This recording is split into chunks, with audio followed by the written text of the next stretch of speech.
আরে আসুন আসুন, সকলে আসুন, টক ঝাল মিষ্টি ফুচকা খেয়ে যান। ফুচকা খেতে খেতে বহুরূপী নাচ দেখুন। আরে আসুন আসুন। अरे देखो देखो।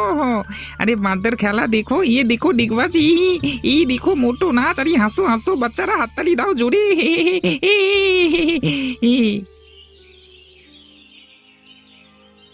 বহুরূপী, এই নাচন করবার আর জায়গা পাসনি নাকি? কি ব্যাপার কি? প্রতিদিন দেখছি এখানে এসে নাচ শুরু করে দিচ্ছিস। এটা তোর বাবার জায়গা নাকি? বাবু, আপনি আমার বাবা তুলে কথা বলছেন কেন? আমি কি এমন পাপ কাজ করেছি? পাপ কাজ করেছিস মানে? তুই কোন গ্রাম থেকে এসে এখানে আমাদের গ্রামের লোকেদেরকে খেলা দেখিয়ে তাদের থেকে পয়সা লুটে নিয়ে চলে যাবি?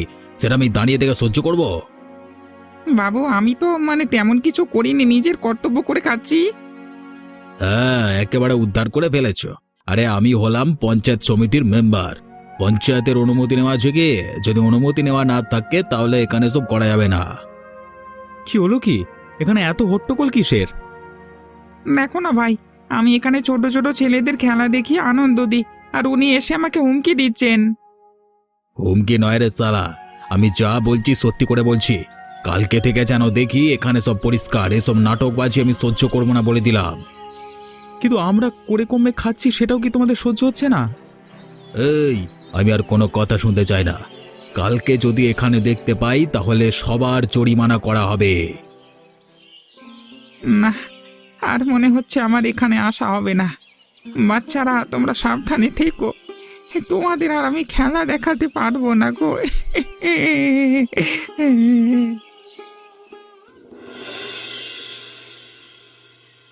আয় আয়, আমার সর্বনাশ করে দিল রে। আমার বাড়ি ভেঙে দিল।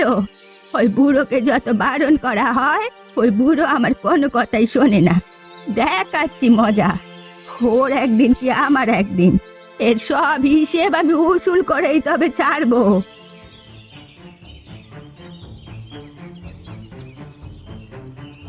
এই বুড়ো, তাড়াতাড়ি বেরিয়ে আয় বলে দিলাম। লোকের ক্ষতি করে এভাবে লুকিয়ে বসে থাকিস না। তোর বড্ড বার বেড়েছে। তোর অবস্থা আমি খারাপ করে দেব। কি হয়েছে বুড়ি? ভরা বিকেল বেলায় তুমি এখানে চিৎকার চেঁচামেচি করছো কেন? মাথায় ভূত ধরেছে নাকি? ওরে শয়তান বুড়ো, আমার বাড়ির দিকে তাকিয়ে দেখ। তোর এই নারকেল গাছগুলো থেকে নারকেল আমার বাড়ির চালার উপর পড়েছে। আমার বাড়ির 12টা বাজিয়ে দিয়েছে। এখন এর গুণগারকে দেবে। তা মানে নারকেল গাছ থেকে পড়েছে, তা আমি কি করব? কি করব মানে? নারকেল বিক্রি করে ভালোই তো টাকা কামাচ্ছিস। সে টাকা কি আমাকে দিচ্ছিস? বুড়ো হয়ে মরতে চললি, এখনো পয়সার লোভ গেল না? তোমার সেই বছরের পর বছর ধরে আমার উপর হিংসে গেল না, তাই না? বুড়ো হয়েও তো তুমি মরতে চললে, এখনো পর্যন্ত হিংসে গেল না। আমি কি তোর ক্ষতি করতে এসেছি, নাকি নারকেল দিয়ে তোর ঘরের চালা ভাঙিয়ে দিয়েছি? একদম উল্টো পাল্টা কথা বলবে না। তোমাদের হিংসার জ্বালায় মনে হচ্ছে মরে গিয়ে আমাকে নরকে যেতে হবে। ঠিক আছে, তাই হোক। আমি এ গাছ আর রাখবো না। গাছের কাঠ দিয়ে তোমাকে আর আমাকে দুজনকেই পোড়াতে হবে। সে কথা ভেবেই কাজগুলোকে আমি কাটিয়ে দেবো। হ্যাঁ, কথাটা যেন মনে থাকে, আর কথা মতো যেন কাজ হয়। অন্তত বুড়ো বয়সে মরবার সময় একটা ভালো কাজ করে দাও, তাহলে সবাই শান্তি পাবে। এই নারকেল গাছটা ছিল বলেই এখান থেকে ফল পেড়ে খেতে পারতো। একবার গাছগুলো কাটি, তারপর বেটারা বুঝবে মজা।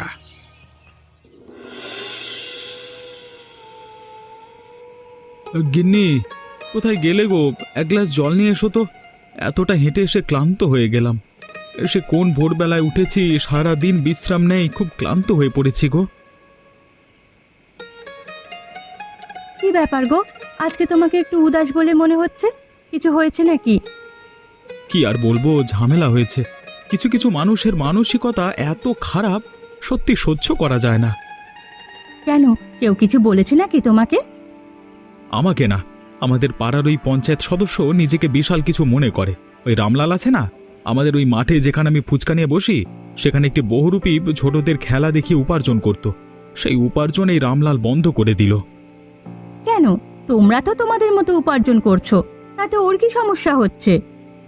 আরে হিংসে হিংসে হিংসে মানুষকে কোথায় নিয়ে যেতে পারে বলো তো? একটা মানুষ তার পরিবারকে চালানোর জন্য দিনরাত পরিশ্রম করেছিল, সেটা আর সহ্য হলো না। সত্যি এই মানুষগুলো সারা জীবনে মানুষের ক্ষতি করা থেকে বিরত থাকবে না। তাহলে কি এখন সেই লোক আর এখানে আসবে না? আমি তো বারবার বললাম ওদেরকে ভয় পাবার কোনো কারণ নেই, শুধু শুধু ভয় পাবার কিছু নেই, কিন্তু ওরা কিছুতেই আমার কথা শুনলো না। দেখো, তোমার সঙ্গে যেন কোনো ঝামেলা না হয়, না হলে কিন্তু আমাদের ঘর সংসার চলবে না। ওই একমাত্র ফুচকার ব্যবসাই আমাদের সম্বল। না না, আমি পিছিয়ে আসবার পাত্র নই। আমি কাউকে ভয় করি না, সৎ পথে উপার্জন করে খাই, তাতে কে কি বললো আমার কিছুই যায় আসে না।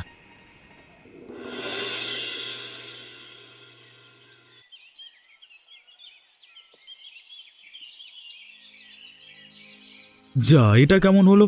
আজকে তো মাঠে দেখছি একটাও লোক নেই। আমার ফুচকা ব্যবসা তাহলে গেল নাকি?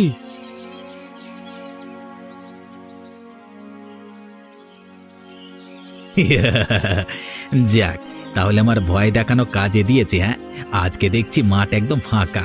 তা কি ফুচকাওয়ালা, এখানে দাঁড়িয়ে দাঁড়িয়ে সময় নষ্ট করে কি লাভ? এখানে লোকজন আসবে বলে তো মনে হচ্ছে না। এই সব কিছু তোমার জন্য হয়েছে। ওই বহুরূপী এখানে খেলা দেখাতো বলেই লোকে খেলা দেখতে আসতো। তুমি সেসব কিছু ভাঙিয়ে দিলে দায়িত্ব নিয়ে। আমাদের পেটে রীতিমতো তুমি লাথি মারলে। হ্যাঁ, বেশি জ্ঞান দিস না বলে দিলাম। তুই চুপচাপ এখান থেকে চলে যা, না হলে কিন্তু তোর খবর আছে বলে দিলাম। আর কি ক্ষতি করবে? যা করবার তো করে দিয়েছো, এখন তো আর না খেতে পেয়ে মরতে হবে আমাদেরকে। তা মরতে হলে হবে, পৃথিবীর বোঝা কমবে অন্তত। পৃথিবীর বোঝা যতদিন পৃথিবীতে থাকবে ততদিন সবাই খারাপ থাকবে। হ্যাঁ, তোমার মতো শয়তান মানুষেরা কারোর ক্ষতি ছাড়া ভালো কোনোদিন যায় না। তোমারও একদিন এমন দিন আসবে যেদিন তোমাকেও না খেয়ে থাকতে হবে। সেদিন বুঝবে গরিব মানুষের মুখ থেকে খাবার ছিনিয়ে নেওয়া কি কষ্ট। আরে আসবে না, আসবে না, সেসব দিন কোনোদিন আসবে না। তুই বলে যাচ্ছিস আমার সাথে বড় বড় মানুষের ওটা বসা, আমার ক্ষতি কেউ করতে পারবে না। ওপরওয়ালা যদি মনে করে তোমার সর্বনাশ করবে, তাহলে কেউ আটকাতে পারবে না। এই যা, মিথ্যেখানে চিৎকার চেঁচামেচি করিস না। শুধু শুধু এখানে নাটক করে কোনো লাভ নেই। তোর যা যাবার তা তো গেছে। এখন দেখ, অন্য গ্রামে গিয়ে যদি ব্যবসা করতে পারিস তাহলে করে যা, এখানে কোনো ব্যবসা হবে না। আমি তাই করব, তবু তোমার মতো চিটিংবাজি করে কোনোদিন খাবো না, এটা আমি নিজের কাছে প্রতিজ্ঞা করলাম। ভাগ্যটাই খারাপ আমার। এই নারকেল গাছগুলোর নারকেল দিয়ে ভালো ব্যবসা করতে পারলাম না। চারিদিকে লোকের এত হিংসে, এই হিংসিতে একেবারে জ্বলে পুড়ে ছারখার হয়ে গেলাম। না না, এই জীবনে তো আর সুখ পেলাম না। শেষ পর্যন্ত আমাকে গাছগুলো কেটেই ফেলতে হবে।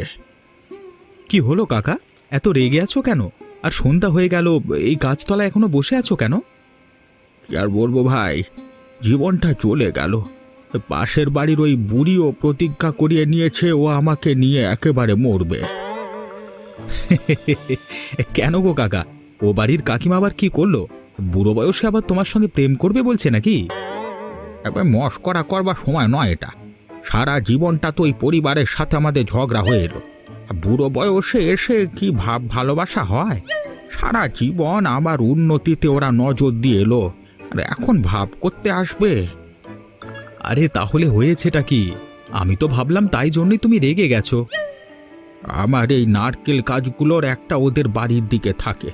ওই নারকেল গাছটাতে বেশি নারকেল আসে, তো সেখান থেকে একটা নারকেল গিয়ে ওদের বাড়ির চালে পড়ে ওদের চালটা ভেঙে যায়। সেই নিয়ে ঝামেলা শুরু। সকালবেলা এসেই ঝগড়া শুরু করে দেয়। স্বাভাবিক, এই কারণেই মনে হয় তুমি রেগে আছো, তাই না? আরে ওরকম ছোটখাটো ঝগড়া হয়, তা বলে এত মন খারাপ করবার কি আছে? আরে শুধু ঝগড়া হলে তো মিটে যেত। এখন এ বয়সে এসে এই নারকেল গাছগুলো সব কেটে ফেলতে হবে, বুঝলে? এই জন্য মনটা একটু খারাপ হচ্ছিল। এই বুড়িকে বসে এখানে গালাগাল দিচ্ছিলাম। তাহলে তো একটু রাগ হবারই কথা। আমাদের গ্রামের অনেক লোক এই নারকেল গাছ থেকে নারকেল নিয়ে অনেক কাজ করেছে, এখনো করে থাকে। সামান্য ঝামেলার জন্য যদি এরকম সিদ্ধান্ত হয় তাহলে তো মুশকিল। আর কি করব, সিদ্ধান্ত নিয়ে ফেলেছি, গাছগুলো আমি আর রাখবো না। বুড়ো বয়সে একটু অন্তত শান্তি চাই আমি। টাকা পয়সার দরকার নেই, এমনি গাছগুলো কেটে ফেলে রাখবো ঘরের পাশে। কি আর বলবো কাকা, তবে রেখে দিতে পারতে, আমাদের হয়তো অনেক কাজে লাগতে পারে। বাকিটা তোমার সিদ্ধান্ত। আর তোর দেখছি আজকে একটা ফুচকাও বিক্রি হয়নি। কি ব্যাপার, ব্যবসা কি মন্দা যাচ্ছে নাকি? সে অনেক ব্যাপার কাকা, মনে হচ্ছে এ গ্রামে আমার আর ফুচকা বিক্রি হবে না। আমাকে পাশের গ্রামে যেতে হবে অথবা দূরে কোথাও যেতে হবে, তাছাড়া তো কোনো উপায় নেই। আচ্ছা তুমি বসো, পরে না হয় তোমাকে একদিন বলবো সব খুলে। আমি এখন বাড়ি যাই, প্রচণ্ড ক্লান্ত লাগছে। হ্যাঁ বাবা, হ্যাঁ হ্যাঁ, তুই আয় তুই আয়।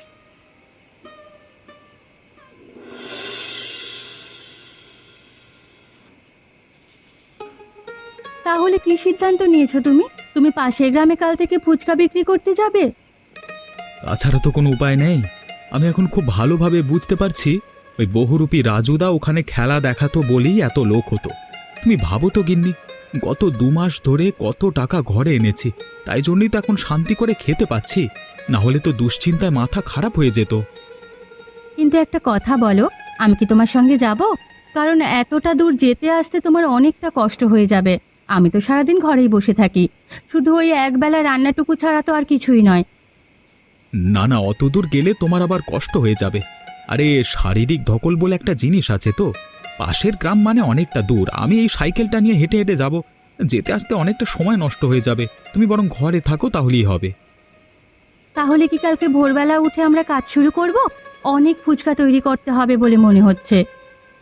বেশি করবার প্রয়োজন নেই, তবে সকালের আলো ফুটবার আগে আমি ঘর থেকে বেরিয়ে চলে যাব।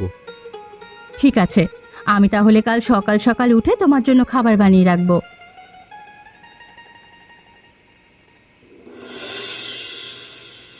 কি বাবা, তুমি খাবে না? আমার জন্য শুধু খাবার বেরিয়ে আনলে কেন? না রে মা, আমি খাবো না। আমার আর আজকে খিদে খুব একটা নেই, খেতে ভালো লাগছে না। কালকে তো তুমি খাওনি রাতে, তোমার কি হয়েছে বলো তো? কদিন তুমি বাড়ির বাইরে বাইরে একদম যাচ্ছ না, রাত হলে কিছু না কি শুয়ে পড়ছো। তোমার কি শরীর খারাপ করছে নাকি বাবা? আরে না রে মা, শরীর খারাপ করবে কেন? এমনি খেতে ইচ্ছে করছে না। আসলে কদিন হলো বহুরূপীর খেলা দেখিয়ে ছোট ছেলেদের আনন্দ দিতে পারছি না, তো তাই জন্যই তুমি তো পাশের গ্রামে যাচ্ছিলে, কিন্তু কি হলো, তুমি আজ এখানে যাও না কেন? তুমি তো আমাকে কিছুই বললে না। আর কি বলবো রে মা, চারিদিকে গ্রামের বদমাইশ লোকের অভাব নেই, তারা কেউ আমাকে সহ্য করতে পারে না। আমি দুটো ছোট ছেলেকে খেলা দেখিয়ে আনন্দ পাই, সেটাও তাদের সহ্য হয় না, তারা আমাকে সেখান থেকে বের করে দেয়। তাই নাকি? তাহলে তুমি এখন কি করবে বাবা? কি আর করব, কিছুই যেন ভালো লাগছে না। মনে হচ্ছে যেন কাজকর্ম ছেড়ে দিয়ে সারাদিন ঘরে চুপচাপ বসে থাকি। বাবা তুমি মন খারাপ করো না, সব কিছু ঠিক হয়ে যাবে। কিন্তু তুমি যদি আজকে না খাও তাহলে আমিও খাবো না। যতটুকুই খাবার থাকুক না কেন, আমরা দুজনে মিলে ভাগ করে খাবো। ঠিক আছে রে মা, তাই হোক, দুজন মিলে ভাগ করে খাই। তোকে তো সারা জীবন দুটো ভালো খাবার মানে ভালো জামা এসবে কিছুই মুখ দেখাতে পারলাম না। কিরে বাবুল, আজকেও দেখছি তোর একটা ফুচকা বিক্রি হয়নি। তা কোথায় গিয়েছিলিস, পাশের গ্রামে নাকি? তা জেনে তোমার তো কিসের লাভ? তুমি যেটা চেয়েছিলে সেটাই তো হয়েছে। আমরা না খেতে পেয়ে এবার মরবো, তাতে তো তোমার আনন্দ হওয়ার কথা। আনন্দ তো হচ্ছে, তাই জন্যই তো তোকে জিজ্ঞেস করছি। আর ভাগ্যক্রমে দেখ, তোর সাথে আমার আজকে দেখা হয়ে গেল। তা বলি, পাশের গ্রামে যে বিক্রি হবে না ফুচকা, সেটা আমি ভালো করেই জানতাম। ওখানকার দোকানদার নিশ্চয়ই তোকে তাড়িয়ে দিয়েছে। হ্যাঁ, তাড়িয়ে দিয়েছে। এক গ্রাম থেকে গিয়ে অন্য গ্রামে যদি ব্যবসা করা হয়, তাহলে স্বাভাবিকভাবেই অনেকের রাগ হবে, এটা স্বাভাবিক ব্যাপার। তাহলে তো তুই গেলি বলতে হবে। হ্যাঁ, তোর পরিবারকে কে খাবে এখন? তুই এক কাজ করতে পারিস, আমার ঘরে কিছু কাজের লোক লাগবে, তুই বরং আমাদের কাজের লোকের কাজ করবি, তাহলে বেশ ভালো হবে। তুমি যে এতটা শয়তান আমি জানতাম না। তুমি গ্রাম পঞ্চায়েতের কাজ করো, তার মানে এই নয় যে তুমি আমাদের রাজা, যে আমাদের হুকুম দেবে সব সময়। আরে হুকুমে দেখেছিস কি, শুধু গ্রাম প্রধানটা হতে দে, তারপর দেখবি তোদের মতো চিটিংবাজ লোকেদের গ্রাম থেকে কিভাবে দূর করতে হয়। নিজের মুখটা একবার আয়নায় ভালো করে দেখে নিও কেমন, তাহলে কে চিটিংবাজ আর কে ভালো সেটা ভালোভাবে বুঝতে পারবে। তুই আমাকে আবার অপমান করবার চেষ্টা করলি। আমি অপমান করছি? আমি যেটা সত্যি সেটাই বলছি। তোমার গায়ে লেগেছে মানে আমি সত্য কথাই বলেছি, না হলে তো তোমার গায়ে খুব একটা লাগতো না। ঠিক আছে, আমি তোকে দেখে নেব, সময় আসতে দে।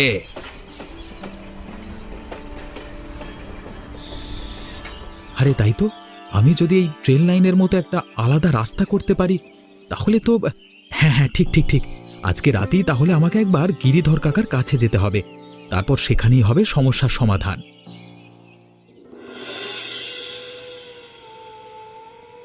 আরে কাকা, বাড়িতে আছো নাকি? একবার বেরিয়ে এসো কাকা, একবার বেরিয়ে এসো, তোমার সাথে দরকার আছে। আরে কাকা, একবার বেরিয়ে এসো তো। কে রে, সন্ধেবেলা কে এলি? বাবুল নাকি? হ্যাঁ কাকা, আমি শুনলাম তোমার ওই শুকনো নারকেল গাছ কটা কেউ নিচ্ছে না। ভাবলাম দরকার হলে আমিই নেব, যেহেতু তুমি আমার কাছে সবটা বলেছিলে, তাই ভাবলাম আমার নিজেরও দরকার, তাই। তুই নিবি? ওই কাটা গাছ দিয়ে কি করবি রে? কাঠ তো এই জ্বালানি হিসেবে কাজের না। এবার একটু আলাদা কাজের জন্য দরকার। আলাদা মানে? শুনি দেখি কেমন কাজ। আমাকে কিছু লোকাস না, সমস্ত কিছু সত্যি করে বল। তুই যে টাকা দিয়ে গাছের গুঁড়িগুলো কিনবি, সেই টাকা দিয়ে তো ভালো করে সংসার চালাতে পারতিস। ভাবলাম একটা রাস্তা বানাবো কাকা, নারকেল গাছের গুঁড়ি দিয়ে ট্রেন লাইনের মতো করে সাজাবো, সোজা মাঠ পেরিয়ে হাট পর্যন্ত যাবে। আরে ওপারে তো আমার ফুচকার জায়গাটা কাদা হয়ে থাকে সব সময়, এই গাছের গুঁড়িগুলো দিয়ে হেঁটে যেতে পারবো শুকনো পায়ে, আর আমার ঠেলা গাড়িটাও নিয়ে যাব সহজে। রাস্তা বানাবি, কাঠের রাস্তা? তা ফুচকা বিক্রি করতে তুই তো দেখি একেবারে শিল্পী হয়ে গেছিস। বেঁচে থাকা শিল্প কাকা, এরকম করে এক হাট থেকে অন্য হাটে আরো অনেক দূরে দূরে আমি ব্যবসা করতে যাব, বুঝলে? ভালো কাজের কথা বললি। চল চল, চায়ের কেটলি বসাই আগে, তারপর দামপত্রের কথা হবে। চা পরে খাবো কাকা, এখন তুমি আমাকে দয়া করে ফিরিয়ে দিও না। আরে না না, আমি ফিরিয়ে দেব না, তোকে কোনো টাকা দিতে হবে না। তুই এই কাটা গাছগুলি বিনা পয়সাতেই নিয়ে যা। এবার আমাকে কেউ আটকাতে পারবে না, আমি ধীরে ধীরে লোককে দেখিয়ে দেব আমি কত ভালো ব্যবসা করতে পারি। এই ভোরে আবার কি কাণ্ড করেছিস রে বাবলু? মাঠটাকে কেমন কুম্ভ মেলা বানিয়ে ফেলেছিস দেখছি। তোর ব্যাপারটা কি বল দেখি। রাস্তা বানাচ্ছি কাকিমা, এই রাস্তা দিয়ে আমি অনেক দূরের গ্রামে ব্যবসা করতে যাব, অনেক ভালো টাকার ব্যবসা করব। রাস্তা? নারকেল গাছের গুঁড়ি দিয়ে রাস্তা হয় নাকি রে? তুই বুঝি কারিগর হইছিস রাতারাতি? নাকি ফুচকার দোকানটা এবার ব্রিজের ওপর খুলবি? সে যা করব দেখে নেবে, আমি তো আর চোরের মতো কোনো কিছু করছি না, যা করছি সবার সামনেই করছি, অতএব যা দেখবার সামনাসামনি দেখে নাও। বেশি বড় কথা শিখে গেছিস আজকাল। তুই জানিস না এই জমিটা কার? তোর সব কাঠের কাণ্ডে কেউ মানাবে না। কালই গিয়ে বলবো পঞ্চায়েতে, এটা ঝামেলা পাকাবে। হ্যাঁ, তোমার তো সারা জীবন কোনো কাজকর্ম নেই, মানুষের ক্ষতি ছাড়া ভালো তো কোনোদিন চাওনি, তাই তোমার এই অবস্থা। আমাকে এত বড় কথা? বেশ, তোর কাজ তুই কর, সময় হলে বুঝবি কে কার রাস্তা কেটে নেয়। আমাকে তো চিনিস না, আমি কালো বিড়ালের থেকেও খারাপ। সকালবেলা একটা ভালো কাজ করছি, দিল মেজাজটা গরম করে যত সব। গিন্নি, আরে কোথায় গেলে গিন্নি? তাড়াতাড়ি বেরিয়ে এসো, তোমার সাথে কথা আছে। আরে ও গিন্নি, কোথায় গেলে? এসো এসো, বেরিয়ে এসো।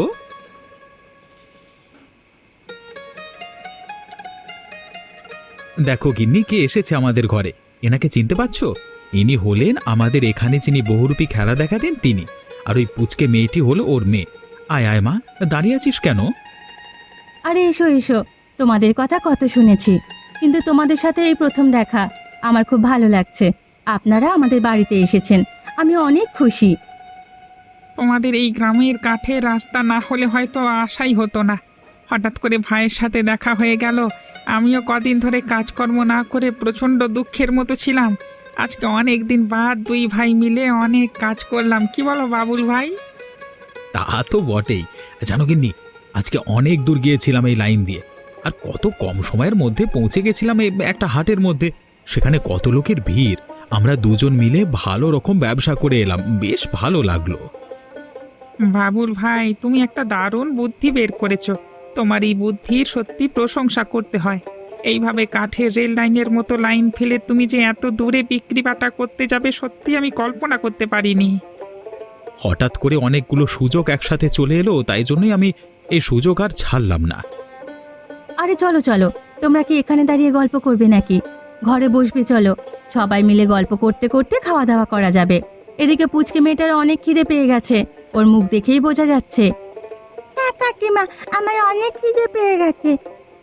আরে বটেই তো, আমরা শুধু শুধু এখানে দাঁড়িয়ে গল্প করছি না খাওয়া দাওয়া করে। চলো চলো, তাড়াতাড়ি ভেতরে যাওয়া যাক। ওই হে রামলাল, বাড়ি আছো নাকি? তোমার সাথে একটু কথা ছিল, বেরিয়ে এসো তো দেখি। কি ব্যাপার সরলা কাকিমা নাকি? এই সন্ধ্যের অন্ধকারে হঠাৎ করে আমার বাড়িতে? তা কি ব্যাপার, কি দরকার কি? তুমি তো গ্রাম পঞ্চায়েতের সদস্য, তাই তোমাকে বলতে এলাম। ওই বাবলু ফুচকাওয়ালা আমাকে অপমান করেছে। আজকে সকালবেলায় যখন আমি হাঁটতে গিয়েছিলাম, তখন আমি দেখলাম ও রাস্তায় যেন গাছের গুঁড়ি পেতে কি করছে। আমি জিজ্ঞেস করতেই আমাকে অপমান করলো। আমি অনেক করে বোঝানোর চেষ্টা করলাম যে লোকের জায়গায় এভাবে কাজ করা যায় না, কিন্তু আমার কথা কিছুতেই শুনলো না। আচ্ছা, তাহলে কাঠের রেল লাইনের মতো রাস্তা বাবুলের তৈরি করা। আমি ভাবলাম রেলের লোকেরা হয়তো এসব করে গেছিল। আমি তোমার নাম করে ওকে ভয় দেখানোর চেষ্টা করলাম, কিন্তু ও মুখের ওপর বলে দিল তোমাকে ভয় পায় না। আমি বললাম, পঞ্চায়েতের জায়গায় তুমি এসব কেন করছো? বলে কিনা বেশ করেছি। বেশি বড় কথা শিখে ফেলেছে, গ্রামের জমি দখল করে রাস্তা বানাচ্ছে। কেউ কেউ অনুমতি দিয়েছে? এটা তো পঞ্চায়েতের অসম্মান। সে তো তোমার জমির ধারেই বানিয়েছে, কাটো না একবার ওই কাঠের রাস্তা, দেখবে কেমন মুখ হা করে তাকিয়ে থাকবে। তারপর ওর ঠেলাটা আর চলবে না, ওর ব্যবসাও থেমে যাবে সারা জীবনের মতো। তা তো তুমি ঠিক বলেছো কাকিমা, আজকে রাতেই ওর ব্যবসা শেষ হবে। আমি আজকে রাতে চুপি চুপি গিয়ে রাস্তা কেটে দিয়ে চলে আসব। আর যদি আজকে রাতে সম্ভব না হয়, তাহলে কালকে ভোর রাতে। আমিও যাব তোর সাথে। ওই রাস্তা কেটে দিলে আমার অপমানের দাম মিটবে। আমার কথা রাখিস রামলাল। এই দেখ রে রামলাল, এত বড় রাস্তা বানিয়েছে যেন ট্রেন চালাবে।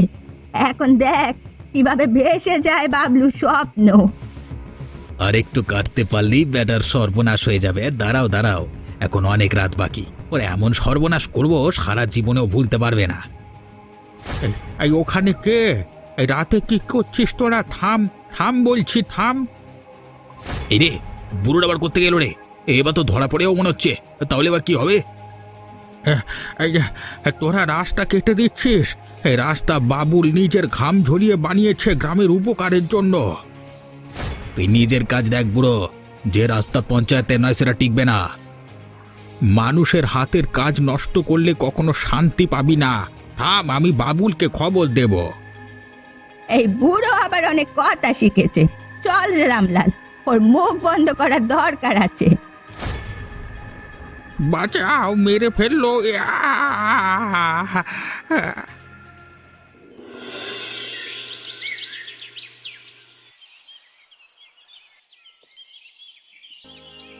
দেখো, গিরিধারী কাকা মনে হচ্ছে চোখ খুলছে। জল, একটু জল, আমাকে একটু জল দাও। কাকা, কি হয়েছিল তোমার? তুমি ওইভাবে ওখানে পড়েছিলে কেন? কেউ তোমার কোনো ক্ষতি করেছিল নাকি? তোমার মাথায় আঘাত? কালকে রাতে আমি ওই পথ দিয়ে যাচ্ছিলাম, দেখলাম সরলা বুড়ি আর রামলাল দুজনে মিলে তোর তৈরি করা ওই কাঠের পথটা কেটে দিচ্ছে। আমি বাধা দিতে গেলে আমাকে ওরা মারে। ওরা ওরা আমার রাস্তা কাটছে? আমার রক্ত ঘামে বানানো পথ ওরা তোমার উপর হাত তুলেছে কাকা? অনেক হয়েছে ভাই, আজকে আমাদের আর নীরব থাকলে হবে না। আমাদের সমস্ত কথার উত্তর দিতেই হবে। ওই রামলাল বলে লোকটা সবার ক্ষতি করে। একবার ওদের মুখোমুখি উত্তর না দিলে ওরা পেয়ে বসেছে। চলো তো রাজুদা, ওদের 12টা বাজিয়ে দিয়ে আসি। ওরে বাবা রে, আমাকে ছেড়ে দে, আমাকে দয়া করে ছেড়ে দে। আমি আর কোনোদিন তোদের পেছনে লাগবো না। তোরা যা খুশি কর, খুশি ব্যবসা কর, আমি কিছু বলবো না। দয়া করে ছেড়ে দে, দয়া কর। ছেড়ে দেব? তুই আমাদের অনেক অত্যাচার করেছিস। আমাদের তো ছাড়, ওই বুড়ো মানুষটাকে পর্যন্ত তোরা ছেড়ে কথা বলিস না। কিন্তু কিন্তু তোরা আমাকে মারছিস কেন? আমাকে কোথায় নিয়ে যাবি? আমি রাস্তাটা তৈরি করেছিলাম আর তুই রাস্তাটা কেটেছিস। এখন তোকে বোঝাবো রাস্তা কাটবার ফল কি হতে পারে। এ কি, তোমরা এভাবে ওকে মারছো কেন? ওকে ছেড়ে দাও, মেরো না এভাবে, ওর তো কষ্ট হচ্ছে। তুমি বেশি কথা বললে না তোমাকে এখানে মেরে ফেলে রেখে দিয়ে যাবো। তুমিও তো ছিলে কালকে রাতে, তাই না? আমরা কাউকে এখন ছাড়বো না। আমি আর কিছু বলবো না, তোমাদের যা ইচ্ছে তাই করো, আমি পালালাম এখান থেকে। ওরে বাবারে, আমি আর কোনোদিন রাস্তা কাটবো না। পঞ্চায়েতে যে টাকা আসে গ্রামের জন্য, সেখান থেকেও টাকা মারবো না। আমাকে তোমরা ক্ষমা করে দাও। আমাদের গল্প ভালো লাগলে চ্যানেলটিকে সাবস্ক্রাইব করে দিতে বলবেন না।